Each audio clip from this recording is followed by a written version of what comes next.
E aí, o porquê que todos os anos eu nunca me preocupei com campanha da fraternidade. Eu vi e estou vendo, como você também, toda essa discussão. Eu sou padre esse ano há 25 anos. Há 25 anos, como padre, eu faço parte da campanha da fraternidade. São os 3 exercícios da quaresma: oração, penitência e caridade. Caridade, aqui se encaixa, nesse terceiro tópico, um aspecto da caridade que a campanha da fraternidade propõe. Só que cada ano, se você lê, principalmente da década de 70 para cá, final da década de 70 para cá, quem escreve esses documentos da campanha da fraternidade, claramente são pessoas ligadas à teologia da libertação. E o que a teologia da libertação prega? Ou seja, não é a igreja, não é a teologia da igreja, é uma teologia, um tipo de teologia que prevaleceu no Brasil e que quis se impor como a única leitura espiritual, a única leitura bíblica, a única leitura possível teológica, e não é.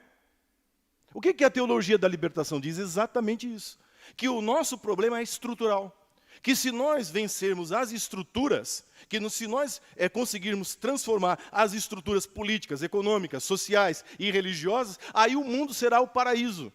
Aí nós teremos o reino de Deus aqui na terra. E isso é falso. Isso é mentira. E não sou eu que digo que é falso. Não sou eu que digo que é mentira. Primeiro é o evangelho que você acabou de ouvir. Segundo, o documento da Congregação para a Doutrina da Fé, Libertate Nuncius.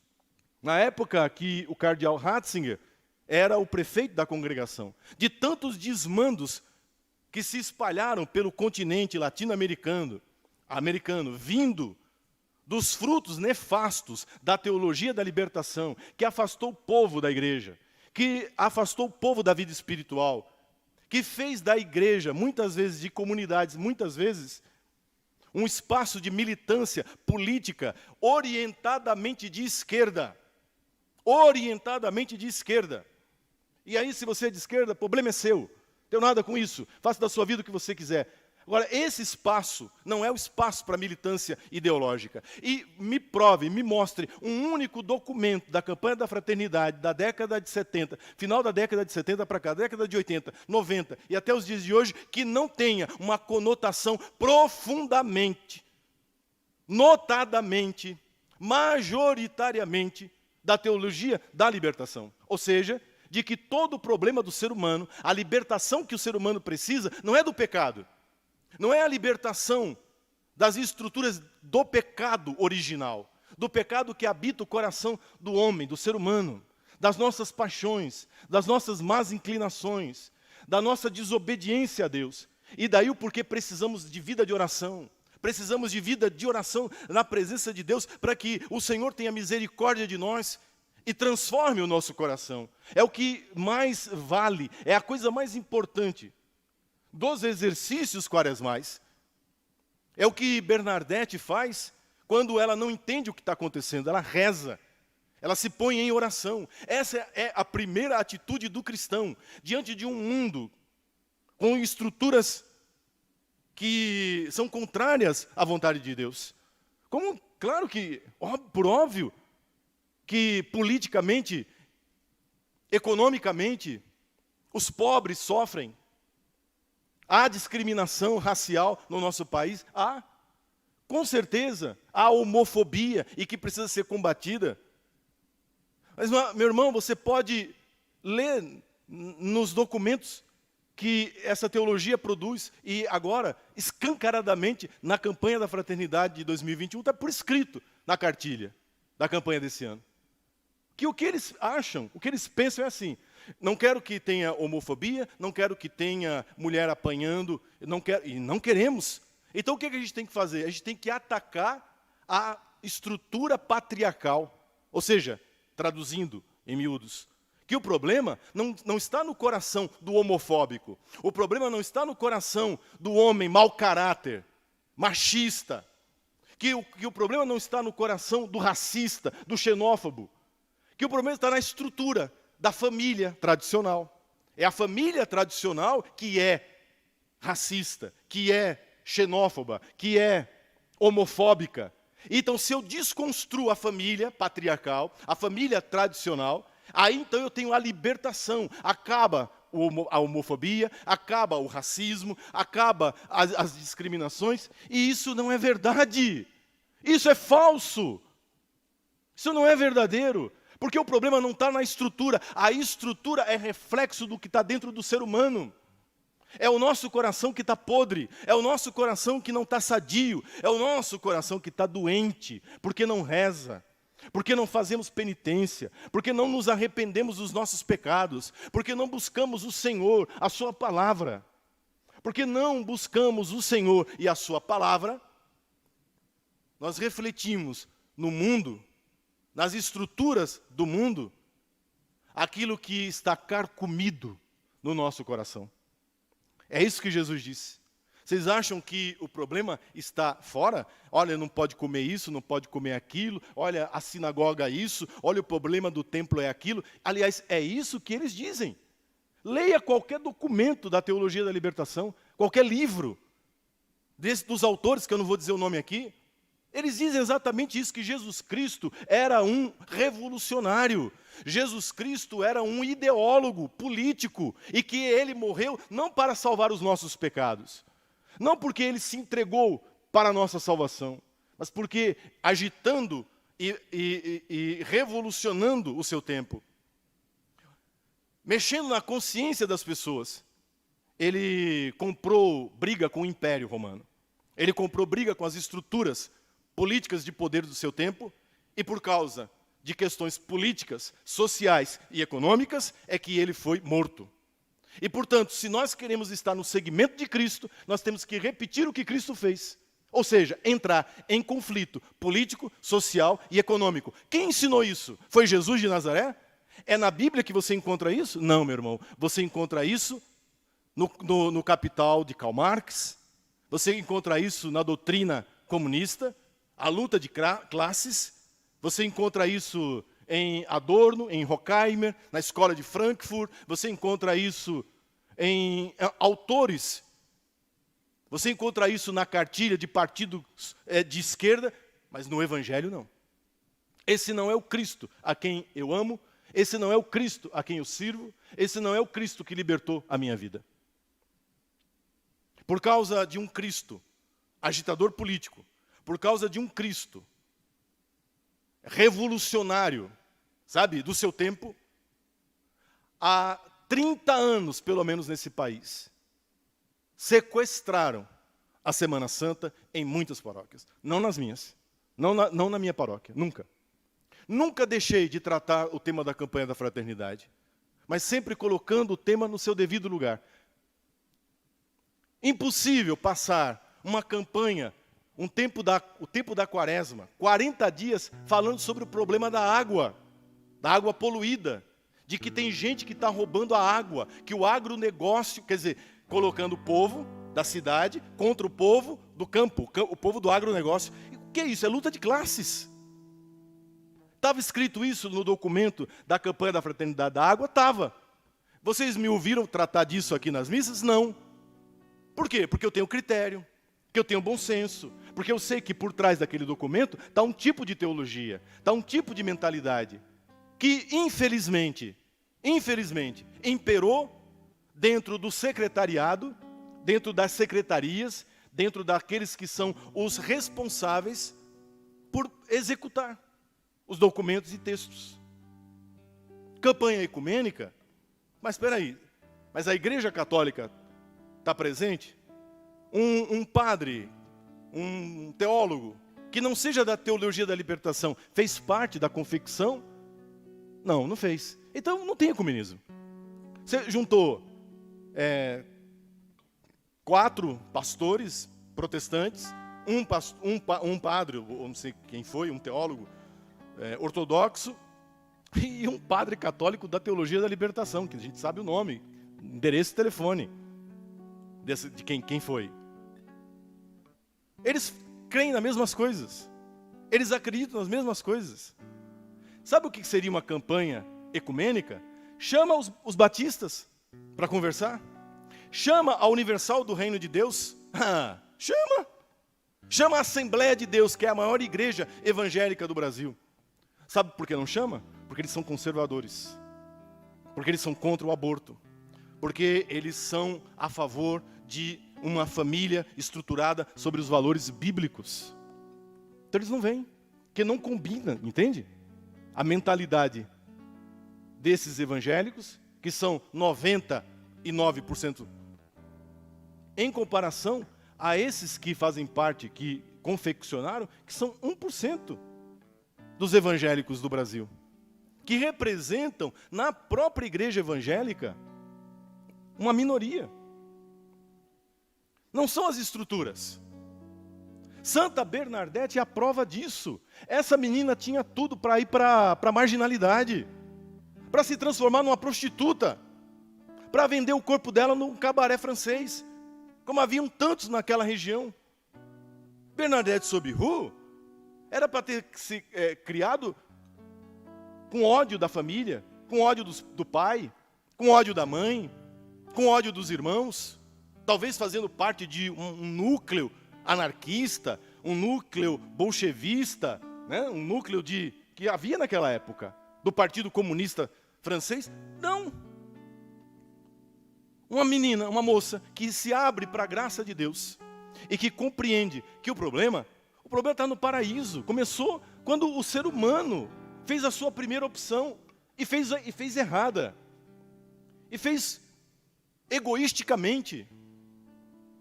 Se a troca, a mudança de estrutura econômica, política, social, trouxesse o reino de Deus para essa terra, a Suíça seria o reino de Deus. Os países da Escandinávia seriam o reino de Deus. O Japão seria o reino de Deus aqui na terra. Porque política, econômica, socialmente, eles estão muito bem estruturados. A Finlândia tem o melhor IDH do mundo. Mas a Finlândia não é o reino de Deus na terra. Quando nós olhamos a aplicação, escute, a aplicação dessa cartilha marxista, da luta de classes, quando esta política, quando essa economia é aplicada, o que nós vemos é genocídio, o que nós vemos é morte, o que nós vemos são governos totalitários e criminosos, aqui pertinho de nós, fazendo fila para comer sobra do supermercado, aqui pertinho de nós. Entende? Como assim? E Bernadette, entendendo isso, compreendendo isso, se ajoelha diante do sobrenatural e entrega a vida inteira a Deus, pelas mãos de Nossa Senhora. Vocês acham que essa mensagem não é para os dias de hoje? Vocês acham que Nossa Senhora de Lourdes não tem uma mensagem atualíssima para esse momento que estamos vivendo? Bernadette viveu a vida inteira doente, fisicamente doente. Quando ela ficou paralítica na cama, uma freira chamou o padre para dar a unção. O padre e a freira entraram para visitá-la no quarto e fizeram uma brincadeira com ela, dizendo: "O que você está aí com preguiça?" Brincando, sabe? Aquelas brincadeiras chata, preguiçosa. "O que você está fazendo aí deitada?" E a resposta dela é a mensagem. De novo, a mensagem de Lourdes. Ela revela uma das coisas que Nossa Senhora tinha dito a ela. Ela disse assim: "Eu não estou aqui deitada com preguiça. Eu estou aqui obedecendo as ordens de Nossa Senhora. Porque o meu trabalho aqui na terra é sofrer. A minha missão aqui nesse mundo é oferecer todos os meus sofrimentos, unido ao sofrimento de Cristo na cruz, pela salvação do mundo. Eu estou aqui no meu trabalho, no meu ofício. Porque Nossa Senhora me disse que aqui nessa terra eu não teria alegria e felicidade. A minha alegria e a minha felicidade seria no céu. A minha alegria e a minha felicidade seriam no céu." Essa frase, se você disser essa frase para um teólogo da libertação, para um católico de esquerda, ele cospe na sua cara se brincar. Porque essa é a frase mais alienada que se possa imaginar. convém não aguentar, suportar dor, enfrentar a dor como uma missão, mas se rebelar, se revoltar. Essa é a lição que nós mais ouvimos nos dias de hoje. Que a gente tem que lutar, que isso seria uma alienação. O céu, não. Aqui na terra, as coisas têm que acontecer aqui embaixo. Aqui é que tem que ser o paraíso. Aqui é que tem que acontecer as coisas. Que isso seria um tipo de religiosidade alienante. Que tira da igreja, que tira do cristão, o seu caráter de mudança, de profecia da sociedade. Lourdes é uma grande alienação para essas pessoas. O sofrimento de um doente é inútil. Um bebê no ventre da mãe não vale nada. É um empecilho que precisa e pode ser descartado. Entende? Um patrão não é alguém que está servindo a Deus através do seu empenho em colocar a sua riqueza a serviço da sociedade. Não, é um inimigo que precisa ser derrubado. É alguém que precisa ser questionado. É alguém que precisa ser retirado. Em nome da igualdade. Quando na realidade nós sabemos que não há igualdade. Nunca houve igualdade. É exatamente na solidariedade, na compaixão que nós temos uns para com os outros, que Deus se manifesta. Que não vai ser derrubando ninguém, que eu vou a lugar nenhum. Essa é a mensagem de Lourdes. O Papa Francisco repetiu isso agora na mensagem aos enfermos, porque amanhã é o Dia Mundial dos Enfermos, porque é dia de Nossa Senhora de Lourdes. Na mensagem do Papa, o Papa diz exatamente isso, que, veja, se tudo se resume à revolução, à transformação política, social, onde ficam os doentes? Esses que agora não podem fazer nada. Eles são inúteis, eles são descartáveis, porque nós estamos caminhando para isso. O ser humano está se tornando descartável. Se ele não é um agente de transformação, se ele não é um agente político, se ele não é um agente social, então não serve, não tem serventia, pode ser eliminado. Olhe, veja a que ponto nós chegamos. Veja para onde a humanidade está caminhando. De um lado, esse capitalismo selvagem, entende? Que só vê dinheiro, que só vê lucro, desalmado, sem coração. E do outro lado, o ódio, o ressentimento, a revolução. Nenhum dos dois querem o que Jesus trouxe. A transformação do coração. A transformação da vida. E é isso que nós queremos pedir nessa noite. Por intercessão de Santa Bernadette. Eu não vou falar mais desse assunto. Está gravado. Quem quiser, pegue de novo. Se alguém está achando que não vai ter campanha da fraternidade na paróquia, vai. Eu pessoalmente vou fazer, via Zoom, para todo mundo poder participar. Nós vamos ler o documento e vamos criticá-lo. É isso. É isso. Você está entendendo? Nós não temos que fugir de briga. Nós não temos que fugir do diálogo. Nós não temos que fugir com medo. Nós temos que encarar essa gente. Dar a eles a resposta que eles merecem ouvir. Se eles tiverem o atrevimento de colocarem uma pastora luterana, abortista, feminista, para escrever um documento que vai ser usado pelo povo católico, então eles também têm que engolir a resposta do povo católico. Eles têm que engolir. Eles têm que saber que dentro da Igreja Católica tem quem pense diferente. Tem quem pense diferente.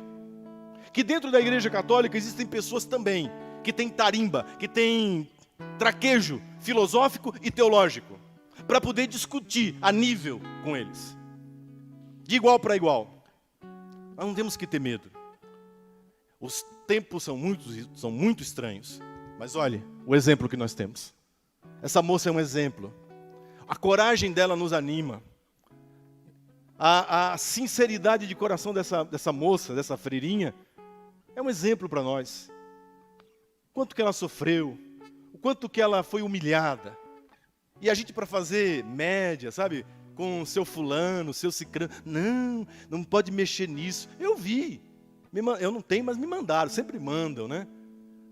Alguns dizendo, não, nós temos, Eu ouvi assim, quem não obedece, não é católico, está em apostasia. Pois então é isso, né? Agora sim. Veja, isso são os ecumênicos, viu? Esses são os da tolerância. Esses são os que dizem Jesus é amor. Esses são os que dizem, olha, não julgueis. São esses que chamam você de apóstata, que chamam você de anticatólico, estão dizendo que você nem católico é. Estão dizendo que você desobedece o bispo, desobedece o papa. São os da tolerância, são eles. Que nunca deram valor às estruturas da igreja. Que nunca deram valor à autoridade de bispo. Que nunca deram valor ao poder e autoridade petrina do Santo Padre o Papa. Eles vêm ditar. Para nós, católicos, o que é ser católico?